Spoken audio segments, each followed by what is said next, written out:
Claro.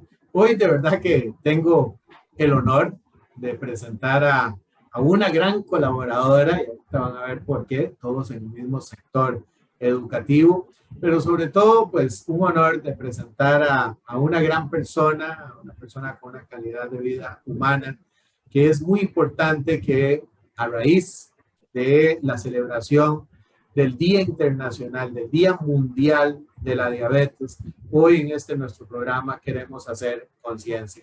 Y desde ya, pues, darle la bienvenida a la técnica María Fabiana Blasco, locutora nacional, también colega y colega en muchos ámbitos. Bienvenida, Fabi, a tu programa. Muchísimas gracias, Juan Carlos, por la invitación.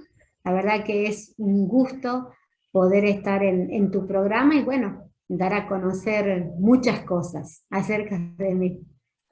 Fabi, locutora nacional en tu país, ahorita les vamos a decir a nuestros oyentes parte de tu historia, técnica en periodismo, licenciada en comunicación social, pero tal vez nos une ese acompañamiento socioeducativo, ¿no? De tu especialidad en esa parte. En el caso nuestro trabajamos con chicos de la educación técnica, la comunicación, la importancia que tiene la comunicación. También tenemos un programa, quiero que nos cuentes un poquito de tu programa, locutora en FM, ¿no? De tu programa Amar la Vida.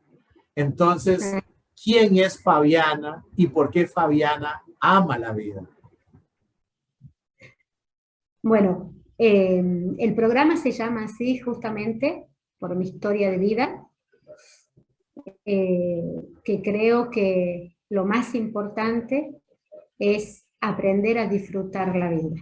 Cada segundo que tenemos, lo tenemos que vivir, porque no vuelve atrás. Entonces, el aquí, el ahora, el presente, es lo que nos tiene que importar. Siempre digo, por eso amar la vida, que si uno se pone a ver cada una de las palabras, primero aprender a amarnos, ¿no? Como somos, con todo lo que tenemos, y de esa manera, una vez que nos amamos con nuestros defectos, nuestras virtudes, aprendemos a vivir. Por eso amar la vida. Fabi, dice que que tu profesión, una de tus tantas profesiones, sí, es acompañamiento social. ¿Qué significa hacer acompañamiento hoy más que nunca, en esta modernidad y sobre todo en estos momentos de pandemia? Porque en el caso nuestro trabajamos con chicos, padres de familia. Esta palabra no solo de acompañar, de estar presente en esos momentos. ¿Cómo podemos lograr eso? Bueno, el acompañar muchas veces uno cree que el acompañar es el hablar, ¿no? Y sin embargo el acompañar es el escuchar. Es el escuchar al otro qué necesita, qué es lo que le está pasando. Cuando nosotros aprendemos a escuchar, podemos ayudar. Porque muchas veces vivimos tan sumergidos en nuestro propio mundo que no nos detenemos a escuchar. Entonces, cuando podemos escuchar a un papá la situación que tiene su hijo, o al propio alumno, ¿no? O circunstancia, niño, joven o adolescente, entonces de esa forma podemos hablar con el padre, hablar con el niño, y no es aconsejar, sino escuchar y procurar que ellos mismos se den cuenta dónde está la solución. No uno darle sugerencias, sino en la misma escucha, hacer, por ejemplo, que se llama repeticiones de lo que ellos te preguntan o ellos te dicen, para que ellos mismos vayan dándose cuenta que en sus manos está la solución de las cosas. Y cuando se trata de situaciones, ya que tiene que ver con relación al Estado, uno sí, en esos casos, acompaña con los papeles, cómo tienen que gestionarlos, cómo tienen que hacerlo, a qué lugar tienen que ir, procurar evitar la burocracia, por lo menos aquí en la Argentina, para conseguir una silla de ruedas, por ejemplo, para conseguir la pensión, ¿no? Por personas con discapacidad. Entonces, en ese caso sí, uno acompaña de otra manera, porque le brinda las herramientas para que puedan obtener lo que les corresponde por derecho. Fabi, amar la vida, amarse a uno mismo, como acabas de decir, es un proceso, es un camino para muchos. Para algunos es un proceso hasta de sanación y a veces nos parece mentira. Hoy tenemos niños y tenemos jóvenes que necesitan aprender ese camino. También tenemos muchos adultos contemporáneos como nosotros que necesitan aprender ese camino, pero ese acompañamiento debe brindárselo también a alguien, ¿no? Un familiar, un amigo, un profesional. Ese camino debe ser guiado por alguien. Exactamente. Siempre, ¿no? Cuando nos suceden las cosas en la vida, el pilar fundamental es la familia. La familia es quien tiene que estar al lado de cualquier situación, como decías recién Juan Carlos, niño, joven, adolescente, adulto. Las cosas que nos pueden pasar cuando uno se siente acompañado, amado por la familia, es mucho más fácil salir adelante. Ahora, cuando te ocurren las cosas y vos te das cuenta que tu familia no te acompaña, que estás solo, que es todo cuesta arriba, es más difícil salir. Se puede salir, por supuesto, pero es más difícil. Yo creo que lo primordial siempre es el amor de la familia en todas las circunstancias que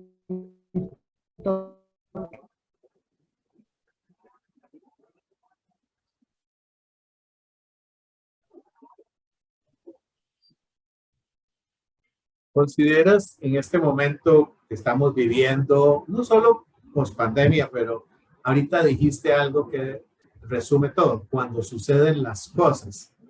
Y a veces algunas personas magnifican sus problemas, ¿no? Los chicos nos pasan, a los jóvenes nos pasan. Sí sabemos que hay muchas personas que han tenido, que han perdido sus trabajos, que han perdido sus proyectos de vida, pero también en la vida pueden pasar también cosas a nivel de familia, perder un ser querido, tener un proceso de duelo, que ha pasado mucho en estos momentos de COVID que estamos viviendo. ¿Cómo, cómo enfrentar primero cuando pasan las cosas? Porque voy a usar la palabra que hiciste. Ahí podemos englobar mucho, ¿no? ¿Cómo enfrentar ese primer paso cuando nos pasan esas cosas? Primero, en primer lugar, que es cuando contemos mi historia, se van a dar cuenta de muchas cosas que me pasaron, es no preguntarse por qué a mí. Que es lo primero que hacemos. Exactamente. Es lo primero que hacemos. ¿Por qué a mí me pasa todo esto? ¿Por qué a mí? ¿Por qué? No, el por qué a mí no existe. Porque a todos nos pueden pasar diversas cosas. Cuando pasan las cosas, lo primero que hay que hacer, dependiendo que sea, ¿no? Es buscar la solución. Hay cosas que no tienen solución, hay otras que sí. Entonces, si yo busco la solución, voy a tener esas dos alternativas. El poder solucionarlas o el no poder solucionarlas. Entonces, actúo, acciono y la soluciono. Pueden ser casos de enfermedad, pueden ser situaciones transitorias, qué sé yo, separación, como decías recién, duelo, muchas cosas, ¿no?, que nos pueden suceder.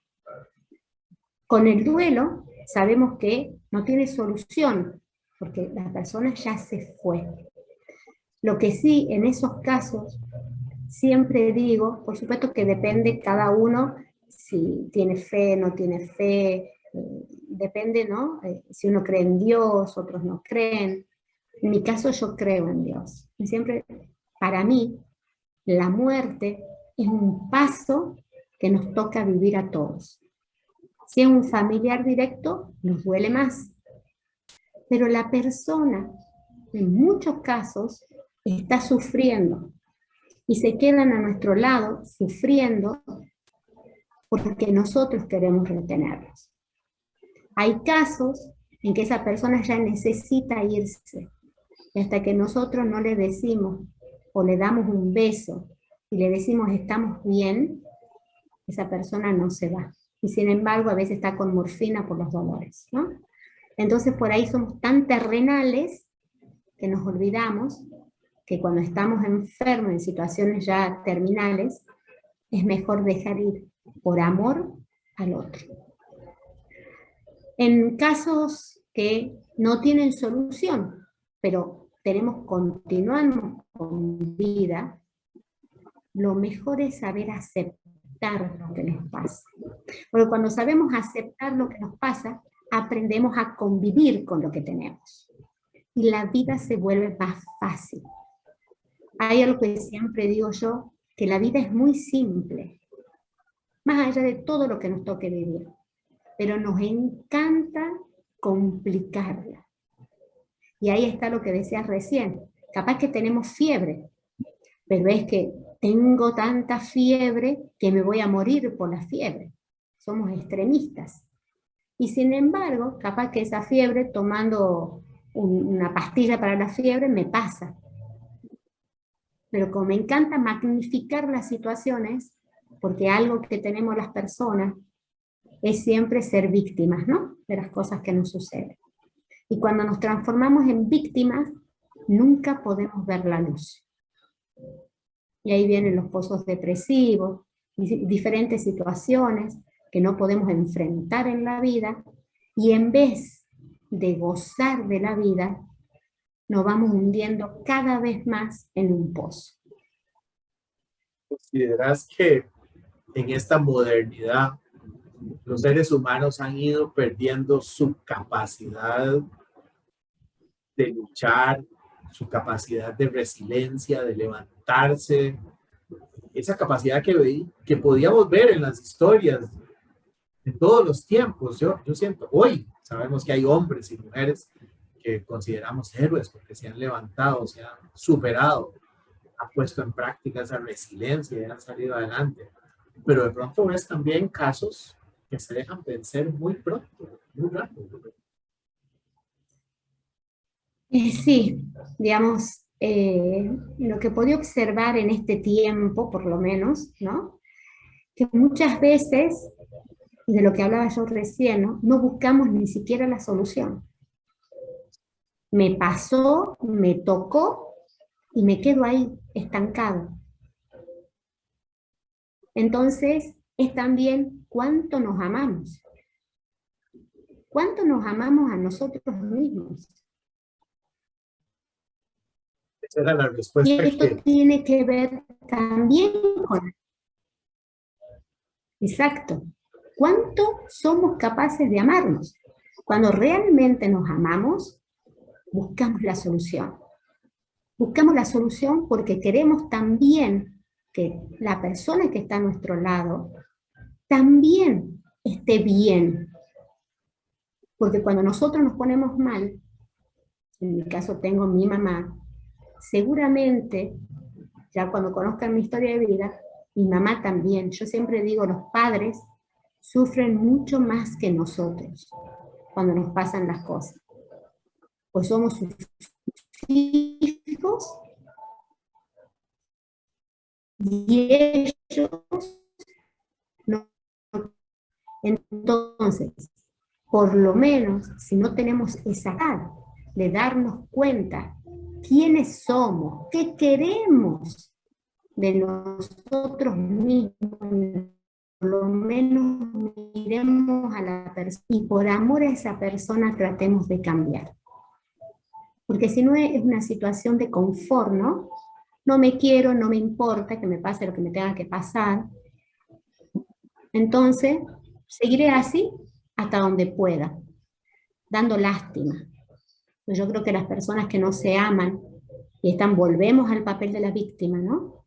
Es no disfrutar de todo lo que tenemos. Y cuando me refiero a todo lo que tenemos, no me refiero a lo material, ¿no? Sino de disfrutar de estar vivos. Porque muchos se quedaron en el camino. Y lo que hoy podemos hablar, conversar con una amiga, con los padres, con la pareja, es porque estamos vivos. Entonces, eso no hay que perder. Y es lo simple de la vida. Hay un Dios que es amor, por lo menos también como creyente, igual que yo, pues lo considero así. En la Biblia hay muchas definiciones y trata de explicarnos un poquito qué es Dios, pero hay una que es completa, dice Dios es amor, ¿no? Y nos ama. Creo que toda la historia de la Biblia y de la venida de Cristo también es una historia de amor. ¿Cómo arranca esa vida? Entremos ahora sí. ¿Cómo empieza esa niña Fabiana allá en Argentina, como cualquiera de nosotros en cada uno de nuestros países? Bueno, digamos, nazco de una familia de clase media, muy amada por mis abuelos, por toda mi familia. Siempre fue una niña que me dicen, ¿no?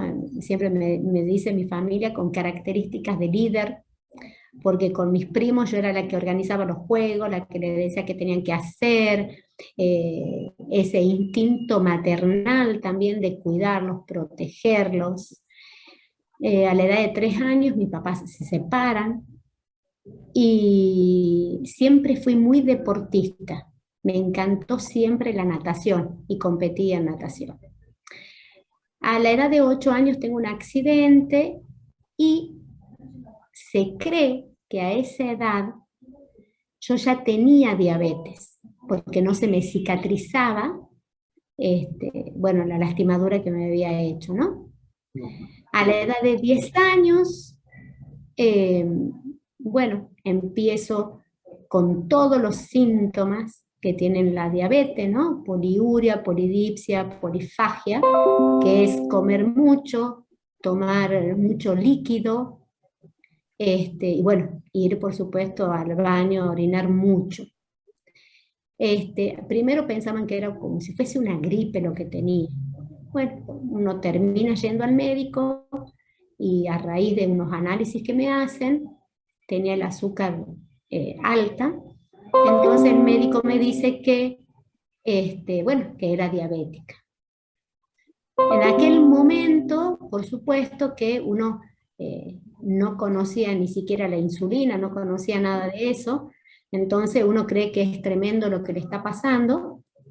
Se probó con pastilla en primer lugar para ver si se podía llevar la diabetes así, porque uno se niega a la insulina en primer momento. Pero bueno, tuve que llegar a la insulina. En aquellos entonces, hace tantos años atrás, la insulina y digamos, las inyecciones que uno se ponía, la jeringa era de vidrio. Y la aguja era totalmente distinta a lo que hoy existe. Entonces uno tenía que esterilizar todo eso, hacer hervir. La insulina primero fue la bovina, después fue la porcina. Y todo eso, digamos, fue un cambio en la familia. Yo me crié con 3 mujeres, mi abuela, mi tía y mi mamá, porque también había muerto mi abuelo a mis 3 años. Entonces mi tía también se había separado, entonces todos vivíamos en mi casa.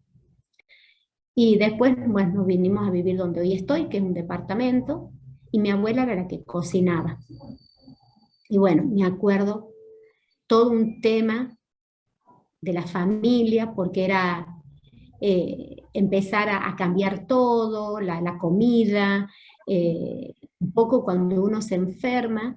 En aquel entonces no había cosas como hoy, que hay un montón de productos que uno puede comprar, comer, No, en aquel entonces no, y me acuerdo que mi abuela se iba, pero no sé cuántas cuadras caminaba para comprarme unas galletas que decían que podían comer los diabéticos. Ay, yo me acuerdo, mi abuela me la traía ella tanto que había hecho de caminar y comprármelas cuando eran horribles las galletas, pero yo las comía por el amor que ella había puesto en eso, ¿no? De traerme así, esas galletas. Lo mismo mi mamá, todo, pero compraban, por supuesto, cosas dulces, entonces esperaban que yo me vaya para sacarlas y comerlas.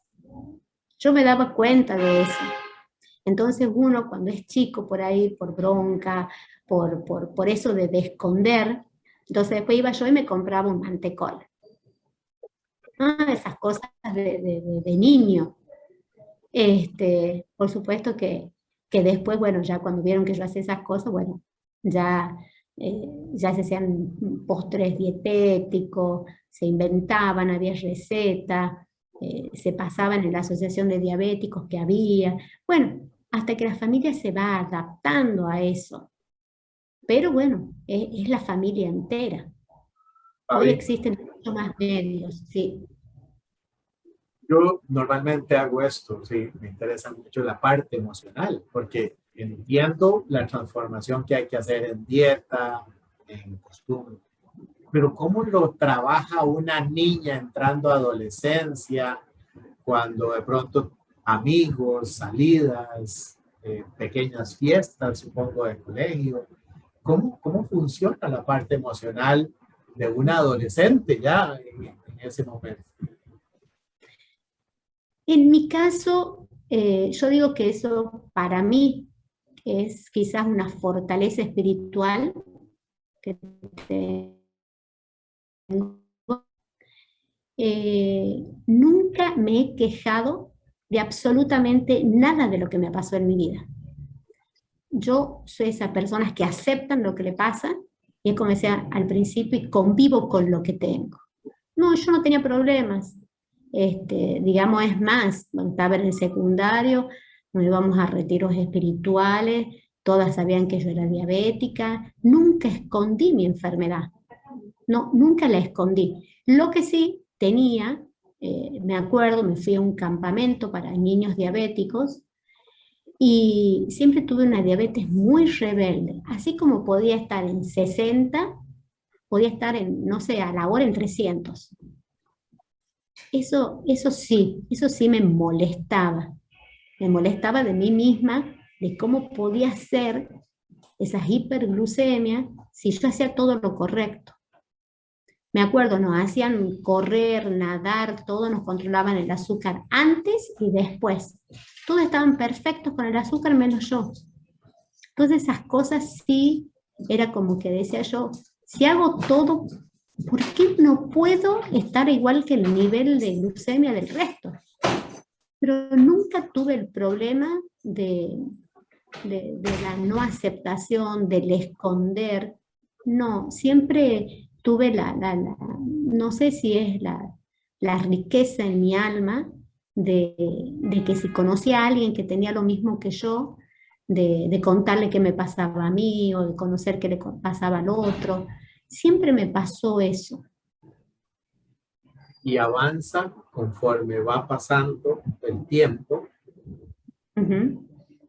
porque Exacto. normalmente hoy en la modernidad muchas de las personas que pacientes de diabetes logran controlar los avances que va generando. Ujú. En tu caso, continúa. Bueno, sí, justamente por eso, por esas hiperglucemias que tenía, eh, a los 26 años yo estudiaba ciencias económicas, ya me estaba por recibir, y me faltaban 8 materias. Y justo una compañera mía con la que estudiaba, ella era de acá, de otra provincia del norte, y me dice, vamos Fabi a mi casa, a Jujuy, estudiemos ahí para después venir a rendir. Bueno, le digo, vamos. Y cuando yo estaba en Jujuy, una noche me acosté a dormir y sentí que me agarraba hipoglucemia. Y yo siempre tenía en la mesita de luz bolsas así, sobrecitos de azúcar. Me puse en la boca, sentí que estaba bien y me volví a dormir. Al otro día cuando me desperté, ya tenía una visión toda roja. Se me había producido un desprendimiento de retina. Volví a Tucumán, así como estaba. Bueno, empezamos a averiguar todo con mi mamá, cómo solucionar el problema. Me recomendaron un médico de Buenos Aires. Viajamos a Buenos Aires y bueno, y me dijo que lo que me tenía que hacer era una vitrectomía. Bueno, me operaron. Por eso digo yo, uno siempre busca la solución, ¿no? Me operaron, tuve que hacer reposo boca abajo, porque me habían puesto gas para pegar la retina de vuelta. Bueno, pasado el tiempo, me saca la venda, ¿no?, de los ojos y volví a ver. Y bueno, estaba feliz de la vida. Pero al volver a Tucumán, el médico se olvidó de decirme que no podía viajar en avión. Y al volver de Buenos Aires a Tucumán, al haberme puesto gas para pegar la retina, el gas se expandió y bueno, eso produjo mi ceguera. Por supuesto que siempre digo yo que más allá de haber quedado ciega, el regalo más grande de mi vida fue que lo último que vi fue a mi mamá. Entonces digo, por lo menos tener el rostro de mi madre como última imagen es algo tan reconfortante al alma, que eso, por supuesto, mi fe en Dios, el amor de mi mamá fue lo que me permitió seguir transitando mi vida. Así que bueno, tenía que seguir así. Por supuesto, después con el tiempo volvimos a Buenos Aires, me negó el médico el tema de que yo le había dicho que viajaba en avión. Procuraron salvarme los ojos, pero no, ya no había vuelta. Así que al volver, sí. Tuviste la sensación de perder la vista 2 veces, ¿no? Una vez te acostaste a dormir, ya levantaste sin volver a ver, tienes la sensación y la alegría de recuperarla, y luego, con la imagen de tu madre, la perdes para siempre. Sí, sí, sí. Por eso, la solución estaba. Después lo otro ya no, uno no se imaginaba que iba a pasar, ¿no? Pero eso que me pasó también me fortaleció mucho, porque siempre he sido una persona de ayudar mucho, ¿no? Y cuando me pasó esto de la ceguera, es cuando aprendí, como dice Jesús, ¿no? Sos mi hija muy amada. Entonces eso me quedó mucho. Entonces digo, si soy la hija amada de Él, ¿cómo no poder seguir adelante? Entonces ahí descubrí cuál era mi misión en la vida. Y hablamos siempre. ¿Terminas ciencias económicas? ¿O eso también bueno, transforma tu vida profesional? Exacto. Yo sí fui a rendir una materia, estando ciega, ¿no? Fui a rendir y bueno, a la hora de entrar le digo al profesor que no. Me dice, pero ¿por qué, Fabiana, si usted es excelente alumna? No, le digo, ¿por qué? En aquel entonces, hablamos muchos años atrás, digo, ¿quién va a contratar un contador ciego si apenas le piden, digamos, lo llaman para hacer cosas que necesitan? Entonces digo, yo en mi vida sí soy muy realista y veo la realidad que tengo. Entonces digo, no, voy a elegir otra cosa. Y bueno, y fue así que después de todo esto, ya sabiendo que estaba ciega también, aprendí orientación y movilidad con el bastón. Fui a 3 clases y aprendí braille. El braille para poder también manejarme. Pero eso fue a los 26 años. Después, si seguimos con el tema de mi diabetes, a los 28 años, empiezo ya a los 27, empecé con así insuficiencia, digamos, tenía una insuficiencia renal crónica, me empecé a hinchar, digamos, cada vez a orinar menos, y bueno, empezamos a ir a distintos nefrólogos, y bueno, que todos me querían dializar ya, y yo no me quería dializar, hasta que encontré un médico muy humano. A mí me gustan esas personas que uno puede notar, ¿no? El amor a las cosas que hace. Entonces él me dijo, no te dialices si no querés todavía, pero sí te aconsejo que te pongas una fístula para que cuando llegue la hora estés preparada. Entonces me dice, ¿cómo podés desarrollarla? Bueno, manejando las manos, haciendo movimientos con las manos para que se desarrolle la fístula. Bueno, la cuestión fue que empecé con eso, mi cumpleaños es el 17 de mayo, y bueno, a mí me pusieron la fístula, no llegué al mes. El 19 de mayo fui a verlo al médico y le dije, ya no puedo estar más, porque yo dormía sentada, porque no podía respirar. Y bueno, un 19 de mayo empecé con las diálisis, ¿no? Otra secuela de la diabetes también. Y a partir de ahí fue cuando dije, tengo que hacer algo por mí y para los demás. Porque si Dios me dijo que mi misión en la vida era ayudar a mi prójimo, tengo que hacerlo. Por supuesto que ya en esa época, para controlarme la glucemia, bueno, vienen los aparatos para controlarse, no había todavía en ese momento los aparatos que tienen la voz para las personas con discapacidad visual, entonces es controlarte la glucemia y que te lean el valor que uno tiene para hacer las correcciones. La insulina hoy son lapiceras descartables, pero que son, digamos, por lo menos para mí, yo hablo siempre de mí, que puedo manejarlas y hay diferencia entre la que es la insulina rápida y la lenta. Hay diferencias en las lapiceras, por eso cuando voy girando me hace un ruido que sé qué cantidad de unidades me pongo en ambas.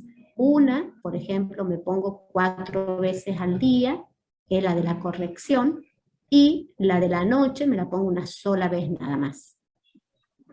Y los 4 pinchazos o 5 pinchazos que me hago para controlarme la glucemia. Y sí me corrijo por el valor que me dé de glucosa más los hidratos de carbono que como. Así es como uno aprende a vivir. Pero todo eso lo aprendí porque ya con mi insuficiencia renal crónica, 7 años de diálisis, en medio de las diálisis decidí estudiar. Así que yo iba a las diálisis, me pasaban a buscar a mi casa a las 5 de la mañana, volvía cerca de las 10:30 de la mañana y siempre tuve la presión un poco baja, así que llegaba a tomar algo con un caldo con sal y de ahí descansaba un rato y me iba a clases. Entraba a clases a las 2 de la tarde y volvía a las 10 de la noche a mi casa, a las 10:30 de la noche. Y así hice mis carreras.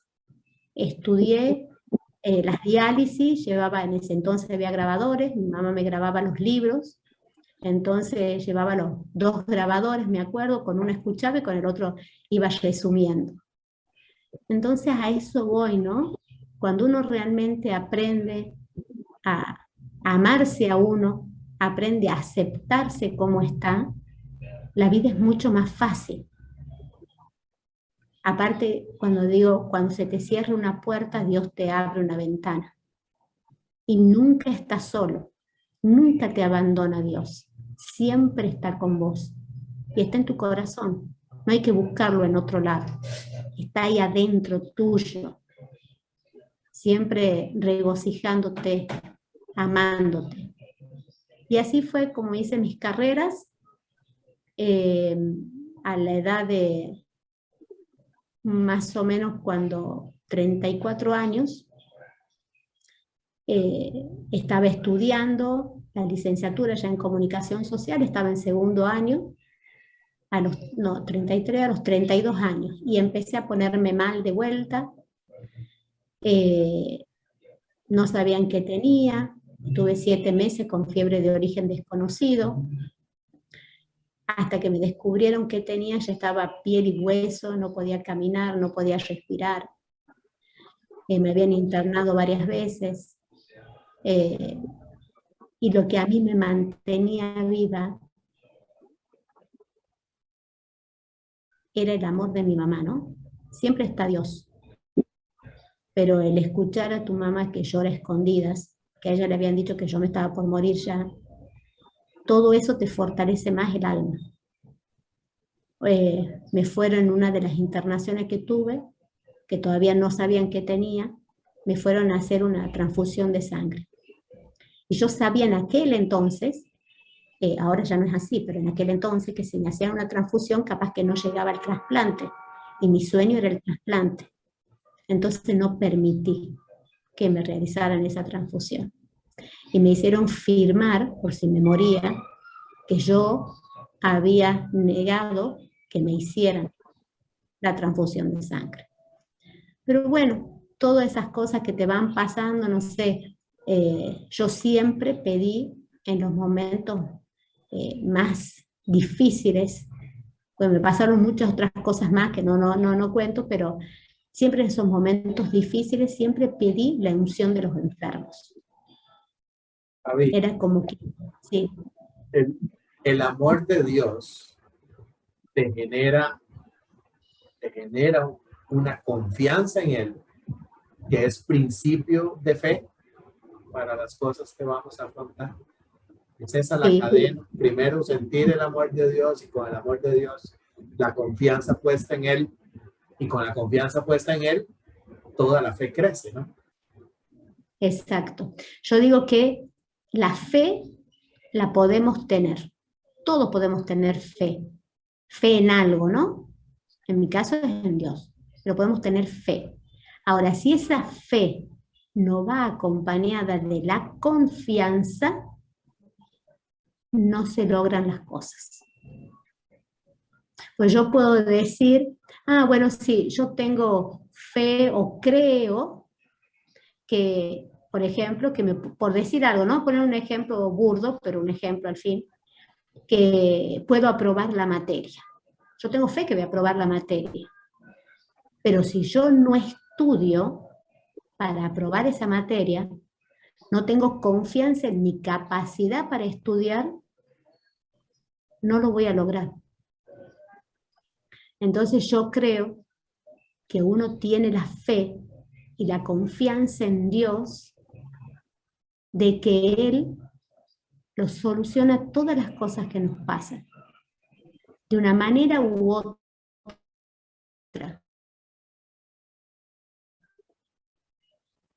Pero la soluciona. El principio de todo, que decías vos, Juan Carlos, es el amor. Sí, Entonces, si Él...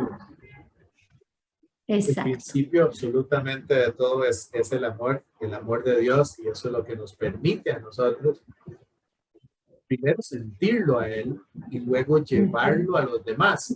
Hay dos cosas, todo lo que hemos escuchado hoy, pero en aprender a amar y ese acompañamiento que haces, siempre dijiste, primero escuchar a los demás. Estamos entrando en una etapa de que ya nos amamos a nosotros, pero también tenemos que empezar a dar algo por el prójimo, algo por los demás. Escuchar, parte fundamental del acompañamiento. Pero cuando conociste a este médico, dijiste algo que a mí también me impacta. Y ya yo pinto algunas canas y a veces digo, Ya no necesito ver o conocer a una persona. A veces la logro sentir. Y en el caso tuyo, por ser invidente, empezamos a percibir más a las personas, empezamos a percibir más los sentimientos, las emociones, lo que realmente importa de la gente que está a nuestro alrededor. Yo siento que siempre fui una persona de percibir mucho, ¿no? De sentir mucho. Lo que sí siento es que la ceguera me volvió a mí eh, como mejor observadora. Porque yo creo que cuando tenemos la posibilidad de ver, hacemos todo con los ojos. Si nos gusta algo, bueno, procuramos o comprar o invitar, qué sé yo, los hombres, invitar a una mujer a salir. Si vemos un plato de comida y vemos que en una mesa está, qué sé yo, comiendo algo y me ha gustado, pido lo mismo. Entonces nos llevamos por la vista. Cuando uno pierde la visión, entonces uno se deja llevar por todos los sentidos. No es ya la vista, son todos. En mi caso, al no tener los ojos, el corazón. Entonces, cuando yo conozco a alguien, esa persona, por su tono de voz, por ahí siento, como no sé, será energía, no sé qué será, pero puedo percibir cómo está esa persona, si está bien, si está mal, si es una persona que puedo confiar. Por ahí me pasa que creo que puedo confiar y después me doy cuenta que no. O siento algo y me dice, no, mejor alejate de acá, que no es lo tuyo. Entonces, sí me dejo llevar por los otros sentidos. Pero es verdad también que al percibir de esta manera uno intuye también. Y es fundamental cómo la otra persona puede dejarse, ¿no?,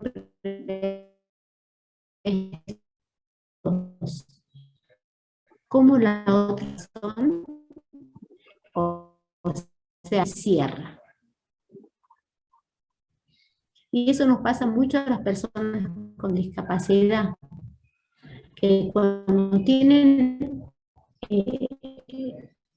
se encuentran en la vida, mientras van transitando la vida, que mucha gente no se nos acerca por miedo a contagiar, porque creen que si uno tiene una deficiencia, contagia. Y no van a la persona, van a la deficiencia que tenemos, no van a nuestro ser. Eso también es importante, que no nos vean por la deficiencia, que nos vean en un conjunto, en un todo. Tendemos a ser engañados realmente por la vista. Trato de hacer un resumen de lo que acabas de decir. ¿Qué es bello? ¿Qué es hermoso? ¿No? La vista nos engaña. ¿Cómo definimos bonito si no permitimos que el corazón sienta la belleza interior? ¿Cómo definimos algo bello si a veces solo nos circunscribimos a lo que nuestra vista es capaz de observar? Pero hay todo. Y lo mismo lo acabas de decir, no solo con asuntos de discapacidad, sino a veces cuando tendemos a apartar aquello que no entendemos, ¿no? En toda la historia ha pasado.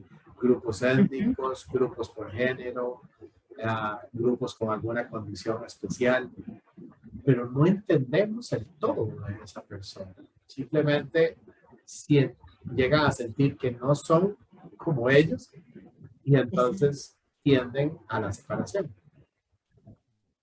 Ahí hay una palabra que es la que uno tiende a hacer cuando observamos y que es el otro por lo. Y ahí volvemos al principio de escuchar lo que el otro puede decir. Cuando yo escucho lo que el otro puede decir, puedo ver su ser. Y nos basamos en lo externo y no en lo interno. Vivimos en el afuera y no en el adentro. Puedo preguntar si consideras que el término inclusión, como lo terminan manejando a veces nuestra sociedad, es apenas como un paliativo, ¿no? Porque de pronto yo oigo escuchar a la gente hablar de inclusión y lo que está pensando es en una rampa para una silla de ruedas, en un libro en braille, o en un pasamanos, o en un servicio sanitario con mayor amplitud. Pero está la otra parte de inclusión, o sea, la otra parte de la convivencia humana con todos los grupos en su entera diversidad. A veces esa no la logro ver, aunque tengamos 1000 rampas y 1000 accesos y mal cosas, ¿no? Creemos que con la parte material basta, pero no siento la verdadera inclusión en muchos casos. Bueno, ahí está. Yo cuando doy charlas, siempre marco la diferencia entre inclusión e integración. ¿Bien? Podemos incluir, como decías, con todo el tema de las barreras arquitectónicas, pero ¿cuánto realmente integramos? Yo puedo hacer que un niño entre a una escuela común, hablamos de una persona con discapacidad, que entre a una escuela común, perfecto, yo lo incluyo en un aula. Pero lo incluyo en un aula porque le doy un asiento, porque va del mismo color del delantal que el resto, ahí lo incluyo. Ahora lo integro realmente, los otros compañeros lo hacen jugar con ellos, la maestra cuando da la clase realmente lo integra. ¿Y cómo me refiero a esto a incluir? Por ejemplo, si un chico que tiene deficiencia visual, me tomo el tiempo de darle la oportunidad mientras está con su máquina braille escribiendo, de ir dictando al tiempo que el niño o el joven va escribiendo, o hablo, escribo en el pizarrón y no digo lo que hay en el pizarrón. Entonces la persona ciega no puede observar lo que está en el pizarrón. Si yo voy dictando y pongo la voz, entonces voy integrando. Si los chicos lo hacen jugar con el resto, lo integro. Si no, lo incluyo nada más. Y es uno más de la clase que está sentado en un asiento, pero aislado. Incluido, pero aislado. Esa es la diferencia. ¿Cómo nace el programa de radio? ¿Cómo de pronto quieres? Me imagino que nos pasa a todos los que estamos en educación, ¿no? Arrancamos con un grupito de 20, pero luego cuando ves que el tema es importante y que quieres difundirlo más, quieres tener un grupo más grande. Hoy hablan de redes sociales y de mucha comunicación, pero sin embargo siento que a veces no estamos llegando con la eficacia que les idea. ¿Cómo nace ese proyecto de programa de radio? Aprender a manejar. Bueno, cuando yo me recibo, digamos, pensaba y decía, bueno, tengo que hacer algo que llegue al corazón de la gente, que pueda motivarlos a que más allá de que le pasen millones de cosas en la vida, tienen que seguir adelante. Entonces, brindarles las herramientas para que puedan seguir amando la vida.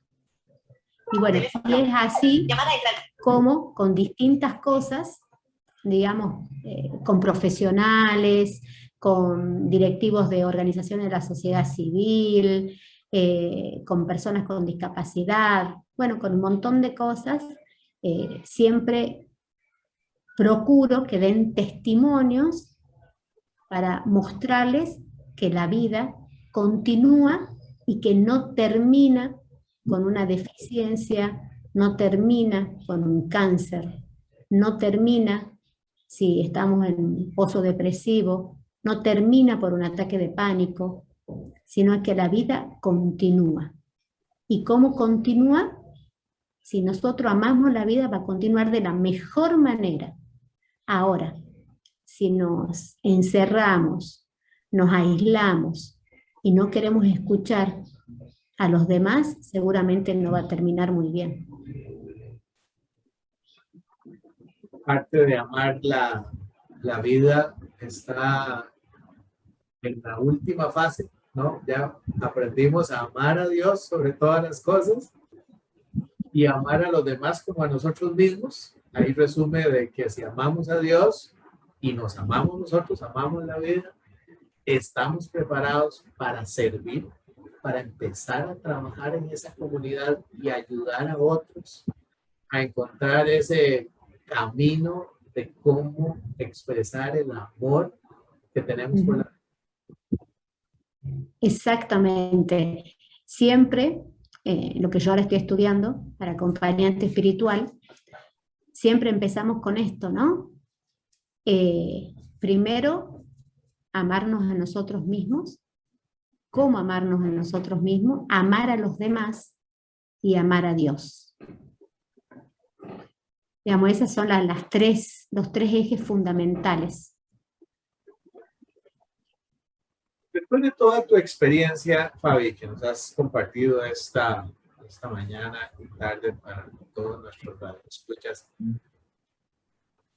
¿cuáles pasos? Debes tener algunos pasos básicos para aprender a amar la vida, para poder reencontrarnos y perdonarnos a nosotros mismos, aquellos que tenemos algo que perdonarnos, para podernos otra vez conciliar y encontrar esa energía, ese punto medular de equilibrio que a veces durante muchos años no habíamos tenido y creíamos que teníamos una vida feliz y de pronto encontramos en el amor, encontramos ese punto. ¿Cuáles consideras tú que son esos pasos que podría seguir una persona para amar la vida? Primero, hay que encontrarse con uno mismo. Y al encontrarse con uno mismo, podemos descubrir muchas cosas lindas y feas. Quizás heridas del pasado, quizás cosas que vivimos y no nos gustaron, situaciones muy difíciles que tuvimos que pasar con otras personas. Entonces siempre, como dicen, hay palabras fundamentales en la vida para poder amarla, ¿no? Primero, si tuvimos alguna situación difícil con alguien y eso nos produjo mucho y no perdonar. Ver que esas personas o ya no están cerca nuestro o murieron, pero lo mismo perdonarlas, por más que no estén. Sí, por ahí siempre nos pasa que hay gente que se queja por los padres, ¿no? Que han tenido porque no le han dado la vida que quisieran, porque no los han amado como quisieran. Hay que siempre agradecer porque gracias a ellos estamos acá. Entonces hay que honrarlos por habernos dado la vida. Otra de las cosas también es que, como decías, ¿no? La vida no es siempre todo color de rosas, sino que la vida también tiene sus claros oscuros. Entonces, lo que yo sí he aprendido, que de todas aquellas cosas malas que me han sucedido, he aprendido a que no quiero pasar por lo mismo. Entonces, ya sé cuáles son mis herramientas para cuidarme, sé que de esas experiencias tengo la posibilidad de darme cuenta y rescatar lo bueno de esa situación que viví, que me produjo mucho daño, saco lo bueno también. Entonces me nutro de lo bueno. Y creo que lo mejor que hay es el despertar cada mañana, cuando uno abre los ojos, agradecer a Dios por despertar, por respirar y agradecer por el día que voy a tener. Cuando llego a la noche, hago una higiene de mi corazón. Entonces me pongo a observar todo lo que hice en el día. ¿Ayudé a personas o fui tan egoísta que lo único que pensé fue en mí? Entonces, casi siempre hay personas que ayudamos. ¿Cómo la ayudamos a esa persona? Y volvemos a la escucha. ¿Qué hicimos hoy de bueno para el otro, para mí, para Dios? Dios siempre se nos presenta de millones de formas en la vida. Quizá con alguien, quizá cuando uno va caminando por la calle y alguien, uno siente, a mí me pasa, yo voy caminando por la calle y al no tener la visión, tengo muy buena escucha, soy muy buena con mis oídos, y por ahí siento que alguien no conoce algún lugar o algo, y bueno, yo me paro y le explico dónde queda para que llegue bien. Pero hice esa acción por lo menos buena. Y en este caso, que somos leones, con mayor razón de poder llevar a una persona, a un hogar, a una institución, la alegría con diferentes acciones. Todo eso es lo que me permite a mí sonreír todos los días. No importa lo que me pase, pero vivo sonriéndole a la vida. El punto más importante, sonreírle siempre a la vida y con muchísimo amor, definitivamente. Hoy, de verdad, un placer. Yo creo que vamos a tener 2 programas. Te pido, por favor, desde ya, que me aceptes la invitación nuevamente para continuar hablando y mi compromiso, si me invitas, de participar también en tu programa. Pero, Sí, seguro. y ahí estaremos. Hoy, de verdad, como siempre lo hago, la gente que me conoce, usted siempre hace las cosas al revés, ¿sí? Si hoy teníamos a una extraordinaria asesora de inclusión y diversidad del Club de Leones de Argentina, hoy acompañándonos con nosotros. Para los que no saben, bueno, Lions Club International es la organización de servicio humanitario más grande del mundo y a la cual orgullosamente Fabi y yo pertenecemos. Ella fue designada Nuevas Voces para Latinoamérica en el 2019-2020. Es una persona con un liderazgo extraordinario, presidente de su club, el Club de Leones en Tucumán, Aconquija, del distrito 01 de Argentina.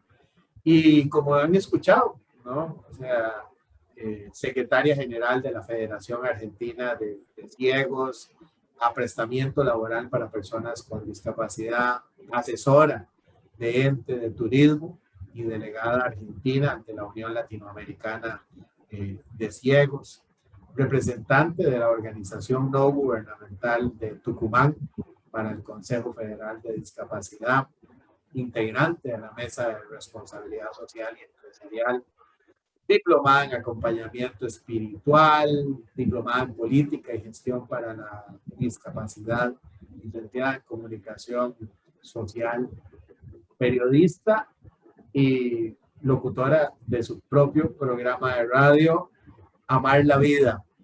Pero sobre todo, Fabiana, y para mí, con muchísimo orgullo, decir una persona con un gran corazón, con una gran capacidad de amar, a la cual todos debemos evitar, y ojalá que más personas que hoy nos están escuchando entiendan este mensaje, entiendan la importancia de amarnos nosotros, de sentirnos amados por Dios y que nos permita a nosotros amar a todos los que nos rodean.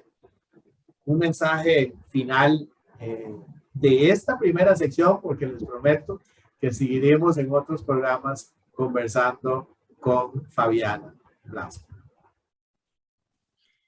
Un mensaje final, bueno, que hay que disfrutar de la vida, hay que disfrutar cada segundo, vivir el aquí, el ahora, el presente, y como dicen, ¿no? Que es muy conocido, el pasado ya está atrás, el futuro todavía no sabemos, o sea que lo único que existe es el presente.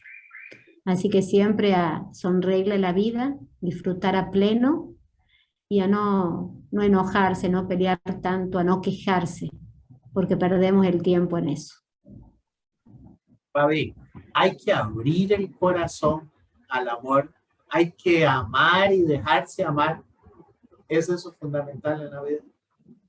Por supuesto, por ahí las cosas no salen como uno quiere, pero no importa. Lo importante es que aprender a amar y dejarse amar. Y logramos difundir esa gran premisa que nos hicieron, amar a los demás como nos amamos a nosotros mismos. Después de amar a Dios sobre todas las cosas, yo creo que todo, absolutamente todo en el mundo basta. Muchísimas gracias. Hoy teníamos una gran amiga, una hermana en el leonismo, María Fabiana Blasco. Muchísimas gracias. Mi abrazo desde Costa Rica hasta Argentina por acompañarnos.